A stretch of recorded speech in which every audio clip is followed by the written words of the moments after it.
This is Bedtime Stories, Grownup Edition, Short Stories, Three's a Crowd, Part 4. When we left off, Big Wood had overheard Tru in the middle of a conversation with God. When they got back to the safe house, the heads of the three families ran down the plan. 4 women from the organizations and Tru would be laying down a play that involved a bar and a club and a cover story that they were on a girls' trip in the DR. Together, they left the safe house all dolled up and ready for a night on the town. When the ladies were gone, Big Wood looked at Uncle Samuel and said, I didn't miss the fact that Emmanuel Lopez is not present, and it was glaringly obvious that Tru is bait.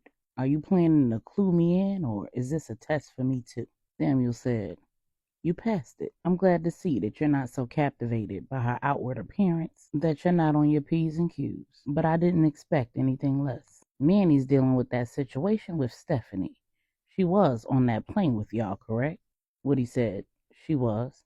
And she was heading to Puerto Rico, right? Woody said, Yeah, despite my protests, she was. Samuel said, Well, by now, he's intercepted her and he's handling that situation. But he's clued in on what's going on here. If you've trained Tru as well as you claim, and she's really about this life, she'll be able to handle herself just fine. But trust, everyone who needs to be clued in on the plan has been. Everyone who needs to be in position to keep her safe is. And everyone who needs to be is in the know. Woody said, and I take it that I don't need to know. Samuel said, Oh no, you got a job to do. Then he ran down Woody's responsibilities for the play. When he was done, Woody just shook his head and said, This is diabolical. Then he headed to the room he was assigned and got ready to go put in work. On the way to the bar, the ladies chopped it up in the back of a chauffeured Hummer limousine that was fully stocked with all of the amenities of a party vehicle. They exchanged information and details about the identities associated with their cover story, established signals, including code phrases and nonverbal communications to keep themselves safe and to alert one another to dangers, and the identity of Marks. When they pulled up to the bar, they were all in character. Tru was the birthday girl, and the other 4 women were her friends. Together, they were on a girls' trip, celebrating Yael, Tru's alias's birthday. Yael is a woman in the Bible. In the book of Judges, Sisera was a commander in Jabin's army. After a battle with the Israelites, he was exhausted and needed refuge. He came upon the tent of Heber, the Kenite, who was fighting alongside the Israelites, and found his wife, Yael. To save her own life, she offered him refuge. She also offered him laced milk that put him to sleep, and then she killed him with a tent peg to the temple. So it was only fitting that Salema was Yael's best friend, and her name was Deborah. In that same book of Judges, Deborah was a prophet who predicted victory for the Israelites at the hands of a woman. Deborah and Yael were the Thelma and Louise of the Old Testament, and Sisera was very much so like J.R. He'd been successfully oppressing and opposing the Israelites for 20 years. Deborah was the judge, and Yael was the jury and the executioner. So when Tru, Yael, and Salema, Deborah, and the other 3 women got to the bar, they pulled up seats, ordered appetizers and drinks, and prepared to let the games begin. It didn't take long for them to draw the attention of several Dominican men, as well as multiple tourists. In playing their part, they chatted up a variety of them. They didn't give any of them any more attention than they deserved, and they made it a point to turn down several of them as well. They didn't need to appear too easy, too willing, or too discriminating, and it wasn't difficult for them to be able to discern the real from the fake. There were plenty of men vying for their attention, so it wasn't difficult for them to spot the 2 men who weren't. And being trained in observation, they made JR's men rather quickly.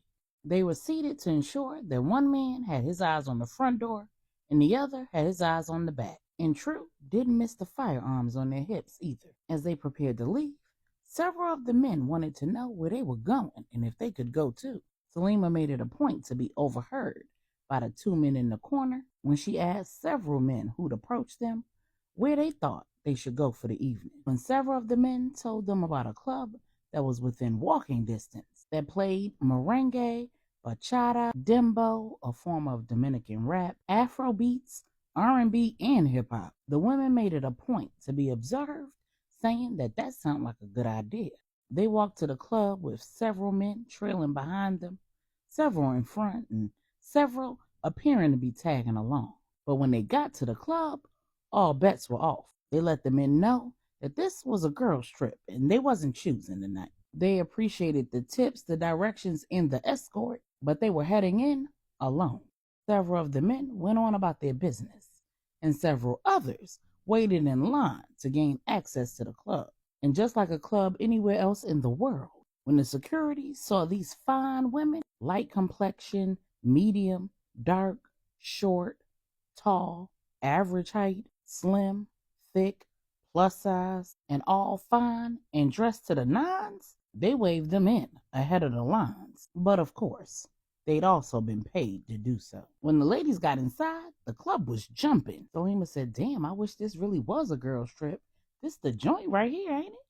And it wasn't long before several of the ladies spotted those two men from the bar who'd been posted up in the corner and observing the scene and the ladies. As the ladies enjoyed their drinks and danced with one another and the various men who approached them, Tru couldn't shake the feeling that she was being watched. And not just by those two men who'd slid into the club shortly after they arrived. She had to play it low key though. She couldn't be caught with her head on a swivel like she was on guard for something. She got the ladies to move clear across the dance floor on the opposite side of the club from the bathroom. And when she still felt eyes on her, she turned to one of the other women and said, "Let's make a restroom run." Leaving Salema and one of the women on the dance floor, Tru and two of the other women headed across the dance floor to the bathroom. This gave Tru the perfect opportunity to observe everybody across the entirety of the club. And that's when she spotted Big Wood. When she looked at him, he wasn't looking at her, but she was 100% sure that he was the reason why the hair on the back of her neck was standing up. He was posted up at the bar, sipping and chatting with a local, getting real friendly and looking like he had found him a winner. Tru diverted her eyes and headed to the restroom. Inside, she was pissed. She had no idea if he was there when they got there or if he came in after they were already there. But the only reason for him to have remained would be if he was there for his own pleasure, because he was not a part of the plan. While she relieved herself, she got her mind right. She was there to do a job, and whatever he was doing or not doing wasn't any of her business or her concern. She put her game face back on, and the ladies headed back out of the restroom. When they approached Salema and the other woman in their group, as expected, they'd been approached by the two men that they'd seen at the bar that they had just left. They were posted up at the bar, laughing and talking and getting drinks. And when they walked up, Salema said, "Yael, we made some friends, and they invited us to an after party." The woman who'd been designated to be the innocent friend in the group questioned the safety of a plan that included going to an after party with two strange men. Tru played the role of the birthday girl there to turn up, have fun, and throw caution to the wind while on a once-in-a-lifetime girls' trip. And the two men fell right in the trap. They reassured the ladies, told them that they could follow them to the spot, that they were all welcome to come, that they'd be absolutely safe and they would be free to leave whenever they were ready.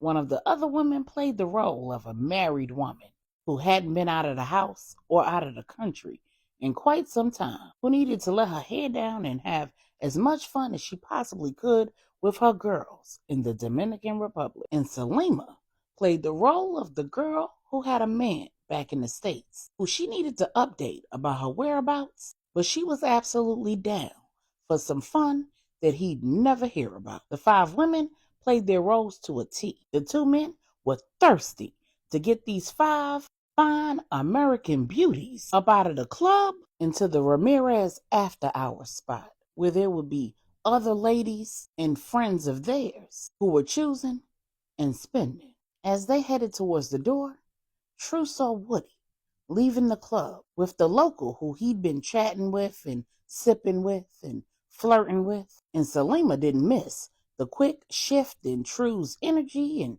shift back to her character. Anybody else wouldn't have detected it. When she looked up and saw Woody exiting, she was kicking herself because she never even noticed he was there. She'd spotted the other men who were on the job too, but the fact that she didn't even notice his presence let her know that both Woody and her father were correct. She wasn't nearly as into him as she needed to be if she wanted to marry that man. Her father was also correct in his assertion that there was something a lot deeper and more valuable than chemistry between Woody and Tru. As the ladies walked back to their chauffeured Hummer limousine, they laughed and talked like women would do on a girls' trip, especially after having several drinks. It would have taken a trained eye to recognize that they hadn't drunk any of those drinks. They were sober and plain drunk. When they got back to the car, their driver was waiting outside, and he said, "Leaving so soon, ladies? Where to?" One of the two men said, "I'm gonna go pull my car up. You just follow me." The driver, playing his role, said, "You ladies sure you want to go with these guys?" Tru said, "It's my birthday. We turning up. Hey!" The driver was on the family's payroll. The vehicle came from a legitimate chauffeur company, but that company was owned by an entity that was a Lopez ally. So it was being driven by a trained killer, and he was on Samuel's team. The driver opened the door, the ladies got in, and once the man pulled out in front of them and they pulled off, they all started arming themselves. They couldn't get into the bar or the club with their weapons of choice, but they were waiting for them in the Hummer. As expected, the after-hours spot was at a house that was outfitted like a lounge, had a bartender, a DJ, food, and men, women all over. The men introduced them around, and eventually they introduced them to JR. His skeleton crew was down to about 20 or 30 men, and they were all present. The ladies quickly spotted a few more women and a few more men from the safe house who had their own assignments and were a part of the plan. But they were all locals who were in league with the families. They were double agents who'd agreed to turn their backs on JR and the Ramirez organization. They knew his time was up and that this was their only opportunity to stay in the game. After several hours of fun, the women were coupled up. Salema with JR, Tru with his right-hand man, and the other three ladies with three of JR's generals. As the crowd began to thin out, the woman whose job it was to play the role of innocent said, "Don't you ladies think we have had enough to drink and eat, and we've had all the fun we can stand for the night? I'm tired. I'm ready to go back to the hotel." The man who was coupled up with her said in a heavy accent, "No need to leave, baby. You can rest right here. We got rooms." The woman who was supposed to play married said, "Ooh, I don't know about that now. I'm willing to have a good time, but I'm not trying to go that far. I'm married. I don't think it would be a good look for me to stay here with some man I just met tonight." And Tru, playing the role of party girl whose birthday it is, who's trying to live it up, said, "Girl, don't be a negative Nancy. We are having a good time. You know one of us can't stay if we don't all stay, and I'm trying to stay." JR said, "Y'all not kids. Why y'all all gotta stay? If she wanna leave, let her leave." Salema said, "Oh no, we don't get down like that. We come together, we leave together.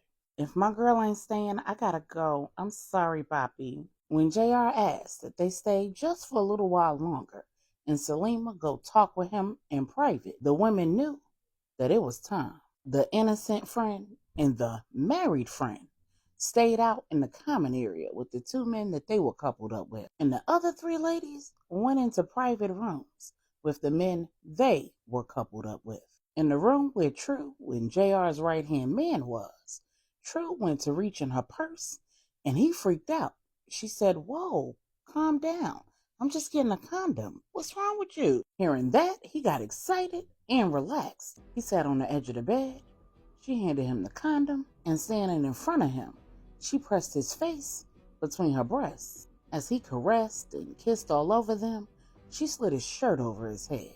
She rubbed his shoulders and his chest and said, "Dang, baby, you all tense." She climbed up on his lap and started massaging his shoulders from the front and then said, "Let me rub you down." She shifted her weight to the bed and slid around him, started massaging his neck and his shoulders, and as his head lolled to the front, she snapped it back and slit his throat, killing him instantly. She walked to the adjoining bathroom, washed his blood off her hands and off her small blade, slid it back into the bracelet where it had been hidden, opened the door, turned the lock on the door, closed it behind her so that it was closed from the inside, and crept down the hall towards the room where she saw Salema and JR go inside. When she got to the door, she tapped twice. Inside, JR was showing Salema what that mouth did. JR lifted his head and said, "It better be important." Tru said, "Deborah?" Salema said, "That's my friend. Something must be wrong. Hold on, let me see if she all right." Salema tipped to the door, unlocked it, and opened it. Salema said, "Is everything okay?" Tru said, "Girl, he tapped out. I'm trying to see what y'all doing in here." Salema said, "Come on in." JR, hearing that, said, "Ooh, that's what I'm talking about. Short and tall." The two women began pleasuring JR, and then Salema got up to go to her purse, and JR wasn't going. He immediately jumped up and snatched Salema's purse. Salema lunged for it. He backhanded her, and she went for his family jewels. At that same moment, Tru used her tube top like a ligature, wrapped it around his neck, put both her feet in his back, and pulled, choking him until she choked him out. When he landed on the floor with a thud, the gunshots rang out. Salema and Tru quickly tied him up, put their clothes back on, and Salema grabbed his pistol from the nightstand drawer, where he put it when they went in the room. The two women eased the door open, and coming around the corner was the other three women in their team. The gunshots that they'd heard were those women disposing of the three men. They'd already turned on the lights on the porch and in the foyer, giving the signal to Samuel, Idra, Nigel, and Manny's men that they'd laid down the play and completed the mission.